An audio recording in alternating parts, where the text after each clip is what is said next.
Hey everyone, it's Two Sheds Gabby here. Today I'm going to talk about my banking process and a handful of other things that I thought you might find interesting and you might not. But it's mostly for beginners.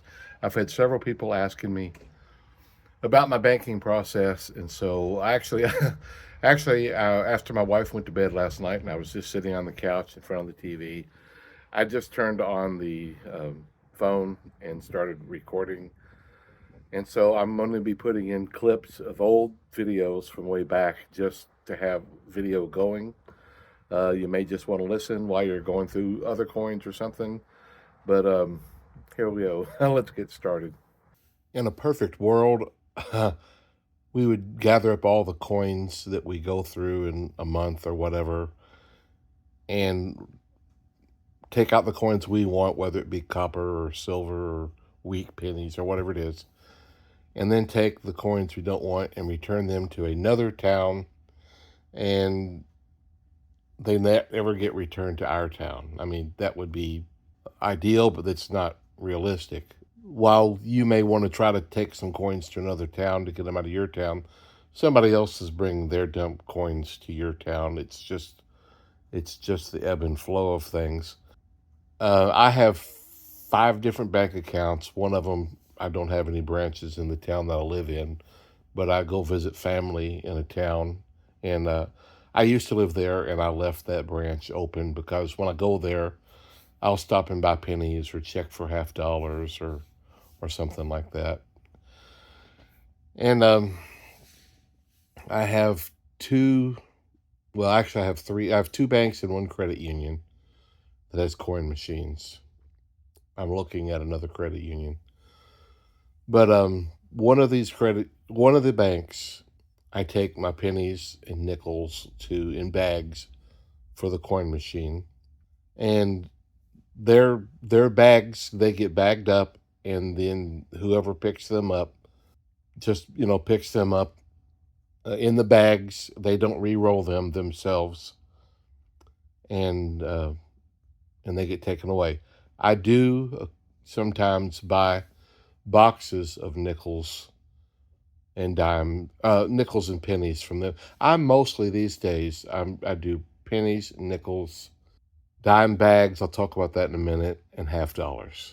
Okay, so the pennies and nickels, I don't re-roll. I just throw them in a box. I put them in a bag, and then I return them to a couple of different locations.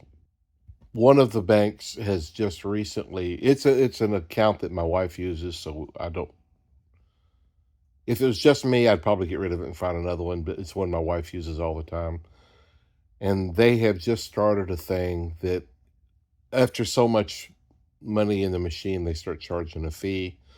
And I can take $33 there at a time. And they waive any fee under a, a dollar, whatever it is waived. And so I can take $33 to that bank in their coin machines without getting feed. So I take pennies there after a box of pennies because it's usually only like $19. Sometimes I'll throw a handful of change from a store, so it might be 22 or $23.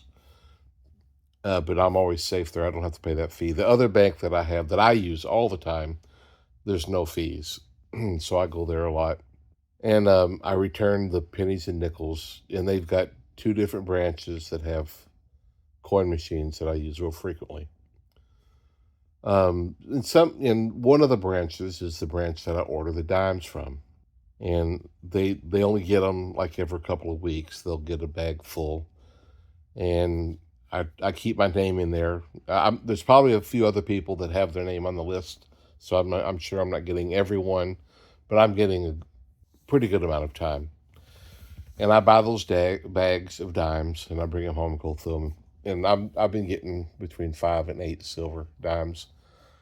And people say that might not be worth it, but I'm telling you, I several years ago I would get boxes of dimes, $250 a box, and I was averaging one silver per box.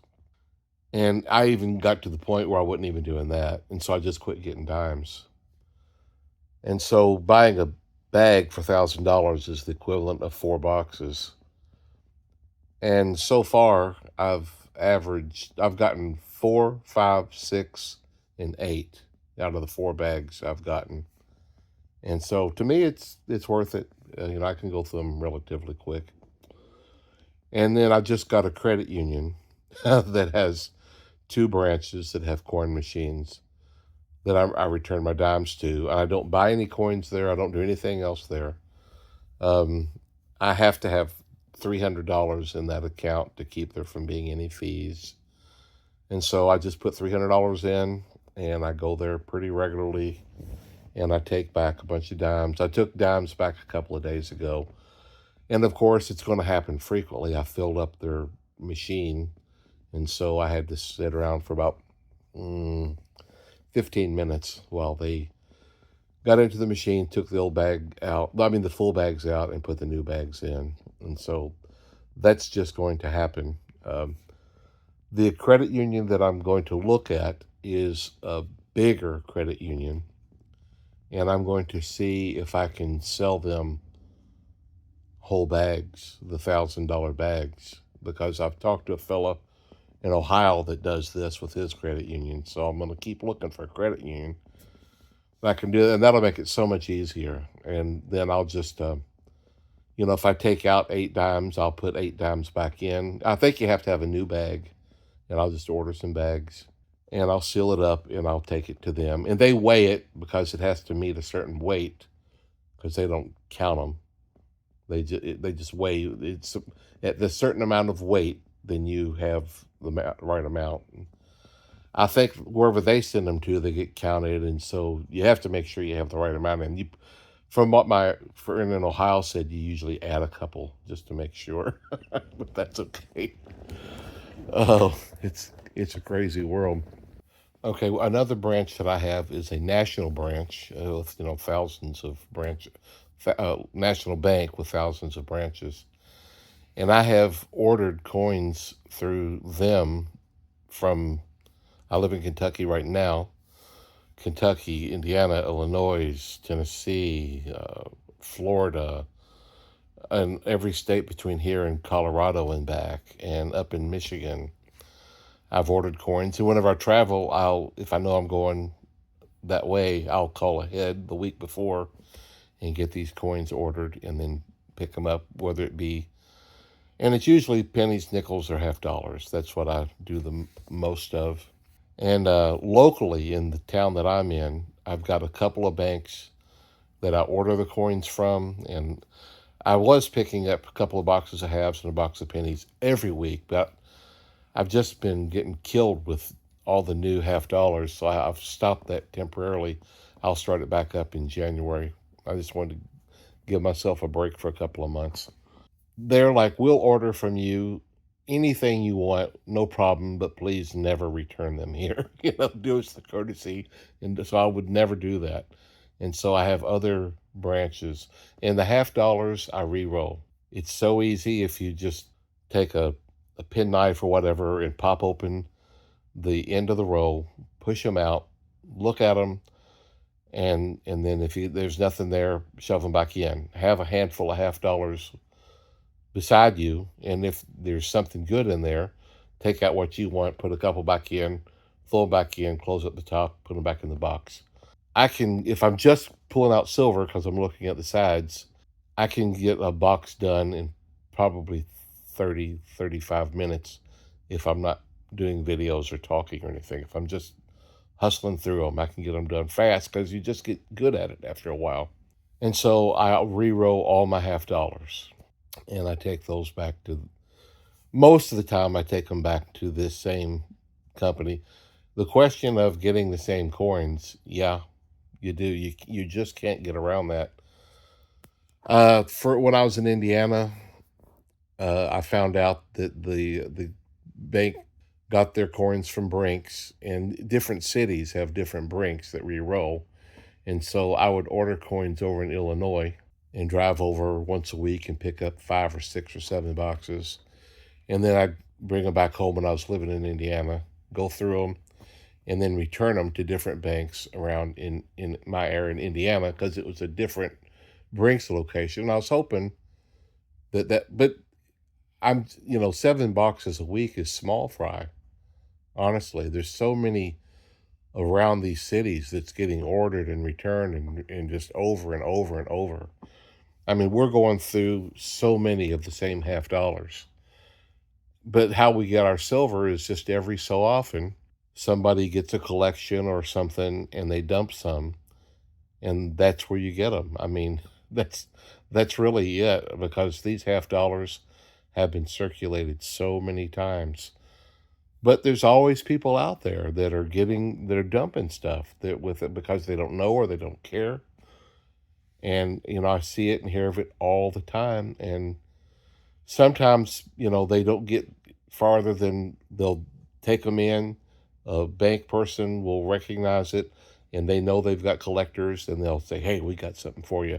I have that happen to me pretty frequently. Not nearly as frequently as I'd like, but it does happen.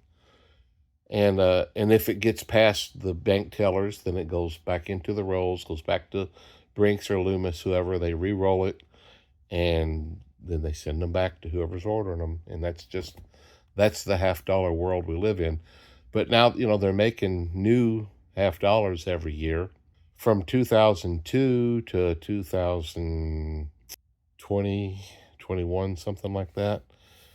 They weren't sending them out into circulation. They were not intended for circulation, and they made a couple million of each one, and they were meant for collectors. And you do get the NIFCs, and that's why we collected them, because they were low mintage. But now they're starting to make a little bit more of them. I don't know why. I think it's like 4 or 5 million they're making now, and they're putting them in circulation. Maybe it's just to get us collectors to quit. I don't know, but it's frustrating because week after week after week, I've been getting, 2022s or 2023s. And it's just, I didn't persevere, I guess. I just said, okay, I'm going to focus on a couple other things. And I canceled my order. So I'm not going to do it for a couple of months. And I've canceled before over the years. I've canceled a couple of times and I'll quit for a little while. And then I'll start back up. It's like, hey, I'm getting a little bit of silver, and I'm hoping that happens again. But to the answer to the question is, are you getting the same coin? You are. You just are. But with the pennies and the nickels, there's so many hundreds of millions of them circulating. That's why we're getting, I can take all of my zinc pennies, which is, several thousand, whatever a week, whatever it is, and I'm returning them to the bank in bags, and they're getting sent back to Brinks or Loomis or whoever's getting them, and then they're re-rolling them.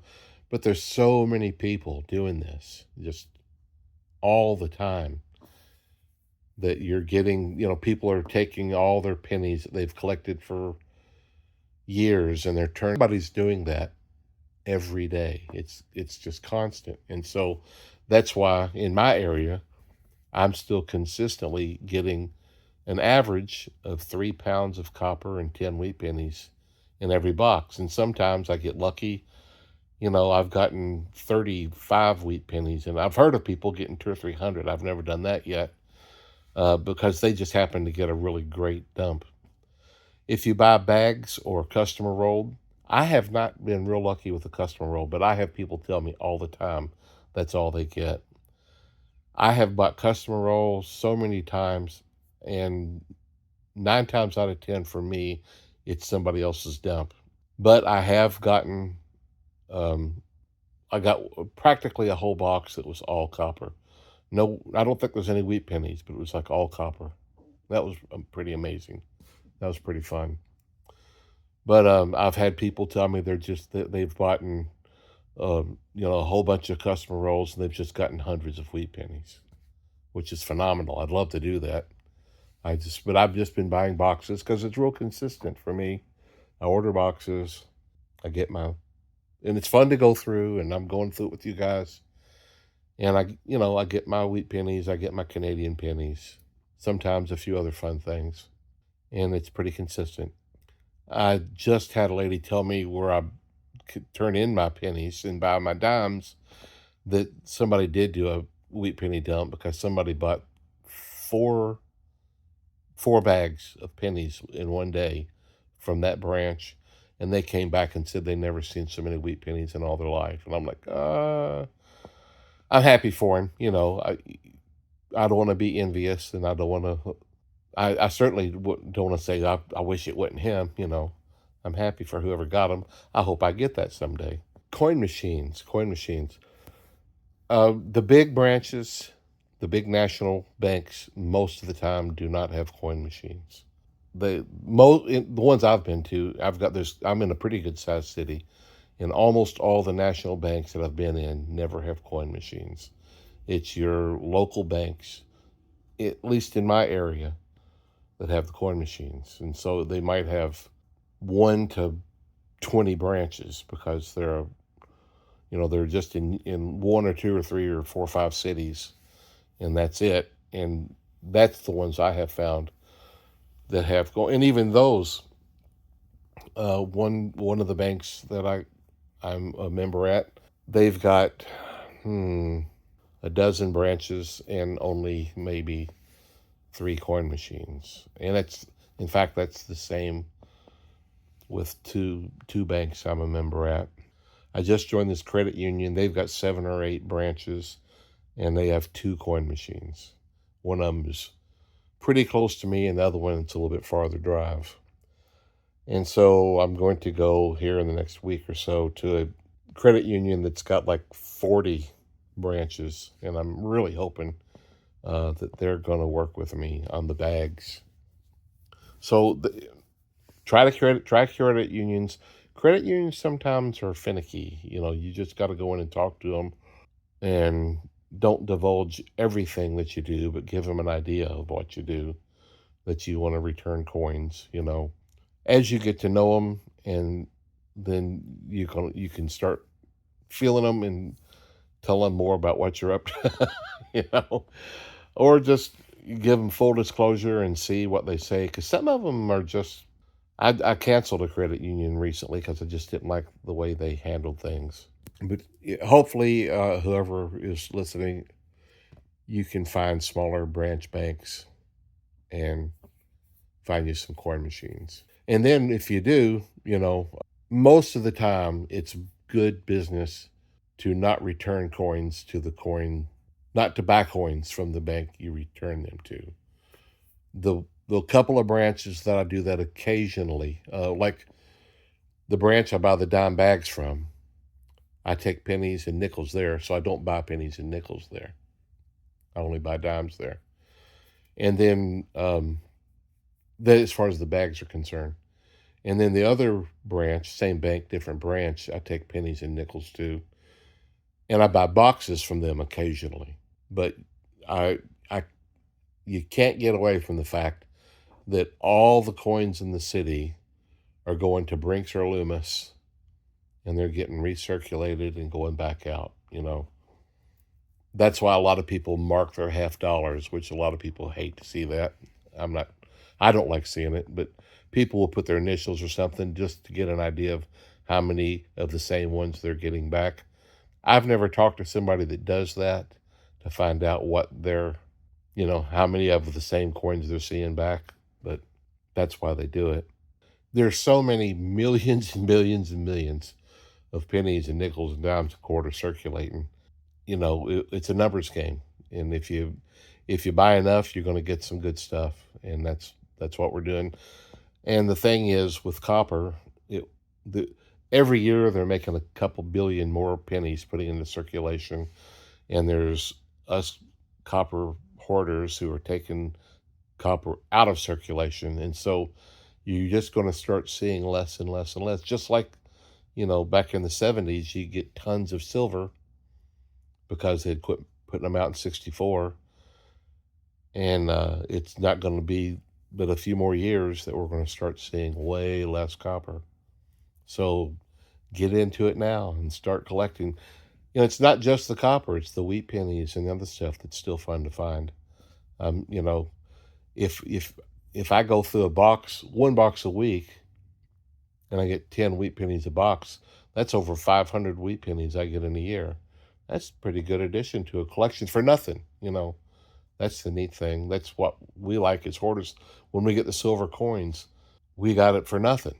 And that's the fun part of the whole hobby is that because we could just take our money and go to the coin shop and just buy it and pay the premium. You know, you get an ounce. If an ounce of silver is $30, you're going to get it for $35 and wait for the silver to go up enough that you can sell it and make a profit. But when we find a silver coin that's worth $10, you know, if we want to make money, we turn around and sell it for $10. We've made $10. And the same with the copper pennies. You know, you buy it for a penny. You're trading one penny for that penny. You're not really spending any money. And then you've got on average 3 cents worth of copper in each penny. And of course, your wheat pennies are worth slightly more than that, and unless you get a really good one. And then then you look for if you're into the error coins and stuff. That's a whole nother ballpark. I'm not even going to talk about that. With the nickels, I look for the silver nickels. I look for the buffalo nickels. I collect and keep the older nickels that are from 59 and older. I put them away and just roll them away. I also find buffalo nickels. I usually find a few every month. I find a few barber V nickels a year or less, and that's always fun. Bank fees. Oh goodness, I hate paying bank fees. It's like being taxed. The bigger banks have fewer. It's sometimes you have to have more money in the bank or more bells and whistles to keep from paying fees at some of the bigger banks. Figure out how to get. First of all, find banks that you can work with. Chase Bank orders coins. Most branches I have run across managers who are just bucket heads that you don't want to deal with. But there's, if you're in a big branch, just go to a different branch. I mean, a big bank, go to a different branch because there's good ones out there. Chase has good ones. Wells Fargo. I don't have Wells Fargo in my town, but I have used them in other towns. They have been fantastic. I have considered getting a Wells Fargo account, even though I don't have one within 2 hours of me, just because I've liked working with Wells Fargo, even as a non-member. They have just been spectacular when I'm out of town, and I always like to stop in the Wells Fargos because they're just always so nice for a big bank. Small banks are hit and miss. When I go through towns, I go through little towns. They got little hometown banks. Sometimes they're fabulous. Sometimes they're like, well, you have to have a membership. You have to have an account, and it's like, okay, there's no point getting mad. It's like, okay, thanks. But then you go into the next one and they're like, yeah, what do you need? I'm so sorry we don't have that, or blah, blah, blah. Or, yeah, and sometimes they're happy to get those $50 out of their drawer because they've been annoying to them because they don't have a slot for them or something. So it just takes all types. The smaller banks, they usually offer different things for free checking, pretty easy. Some of them you have to get bankless, paperless monthly statements. And some of them you have to get a debit card and you have to use it 10 times a month. And so, if that's the case, just go every day and get $2 or $3 or $5 worth of gas. When you're stopped, when you're going past a gas station, just go in and get a few more dollars worth. You can easily use it 10 times a month on just stuff and without spending anything extra. Sometimes they want you to have like your check, some type of money automatically posted to that account every month, but that's not that hard to get around. You can open two different bank accounts and set up an automatic payment from one account to the other account, and that works as long as it's set up for a monthly deposit, an automatic deposit, ACH or something like that they call it. And you can literally set them up from bank to bank to be an automatic deposit into that account, and you can actually do that. or you could set it, if you have PayPal, I think you can set that up to automatically have money come out of your PayPal account to go into that. There's different ways to get that done without, even if you don't get Social Security or, obviously if you have a job, you're probably only going to have it to go to one account, and you might want to have three bank accounts. So just find out what you need to do to get free checking because you don't want to pay bank fees. Here's another thing that I thought of. Some of you guys are not buying boxes, you're just buying 5 or 10 rolls of coins per week, and you still struggle with where to take it back to. And just a thought is your coin star machines.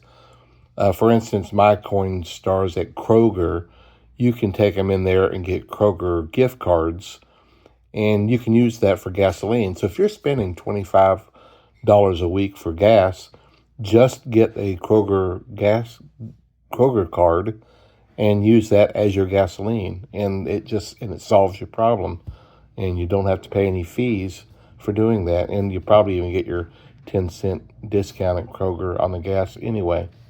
Oh, another little tidbit: whatever bank accounts that you get, ask them if they have a cloth coin bag or at least a plastic zipper bag that you can have. And you can go to a couple of different branches and they will give those out for free to a person that has accounts there. I've got a stack of the zipper ones that I've just picked up over the years at different banks. But I prefer the cloth bags to take, a bag full of pennies or a bag full of nickels or whatever. You can do the zipper ones, but you hold the cloth ones hold more. Sometimes if I'll take 2 or 3 zipper ones in, the same amount I can put in one cloth bag. But whatever's free, take whatever they've got and use whatever you can. They're just handy. And then if you're at a bank, keep one in your car. And if you go into a bank to see if they've got $50 or something, just roll it up and stick it in your back pocket. And if they have a 15 rolls, then you've got your bag there with you. They're just handy to have, and they give them away if you ask for them. Here's a little bit of a wild or advanced thought, whatever you want to call it. Most of us do the coin thing just as a side hustle, as a hobby. Okay, if you want to make it a side hustle, you can make it a business and write it off. Literally, I'm telling you, if you sell, like if you look for the air coins and sell them, or some of them, and you sell some of your copper and you sell some of your silver, then you can literally start a business, and you don't even have to open a business account because they usually charge you. You just get a separate account and know that this one's for your business. But you can get a dome bookkeeping system, whatever, and you can write off your mileage. You can write off your part of your phone use, part of your electricity, part of your internet, everything, and you go to get the coins. You keep track of what you're getting, and of your sales anyway. You keep track of your expenditures. Like if you're, I don't know what all you buy. We don't buy coin rolls, things to keep your coins in, or if you're shipping out coins, if you're selling some on eBay, and so your printer and your paper and your envelopes and all that stuff, you can write all that off. Keep track of it and write it off. Put it in your dome bookkeeping system. It's super simple. And you don't have to make a profit. You have to attempt to make a profit, and you can write all this stuff off. And it's a pretty cool way to have tax write-offs. Do it legally. Do it. I'm not telling you to cheat, but if you go into it thinking I'm going to make a little bit of money, then boom, there's a business. Doing business as Bob's Coin Sales or whatever, and it's a legit business because you can make money doing it. I bought $1,000 $2 bills here a few months back, and 5 of them were really cool, fancy serial numbers. And I've already sold 3 of them. I got 2 to go, and I've sold the $2 bills for $22 each. I think I probably could have got a little more than that, but that's okay. And so there's profit there. And so you can keep track of all of that and write it off as a business expense. I'm not saying you should or shouldn't do that. I'm just telling you that that's a possibility. If you want to have a home business and write off some things, then that's one way to do it. If it's just a hobby and you're just going to make a few bucks and stuff them in your pocket every now and then, or mainly you just want to keep everything until a rainy day, then squash this business idea. I just wanted to throw this out there that you can do it. And if you are interested in doing that, and I haven't answered all your questions, I'd be happy to. I've ran lots of small little businesses before for the same purposes, and I could answer more questions if I haven't answered enough, if you're interested. Well, I rambled on and on a little bit, but I hope you found some of this information useful. If you did, please give me a thumbs up or even subscribe. If you didn't, let me know. If I deserve a thumbs down, give me one. But anyway, this is it. That's the end of this video. Hope you enjoyed it, and see you later.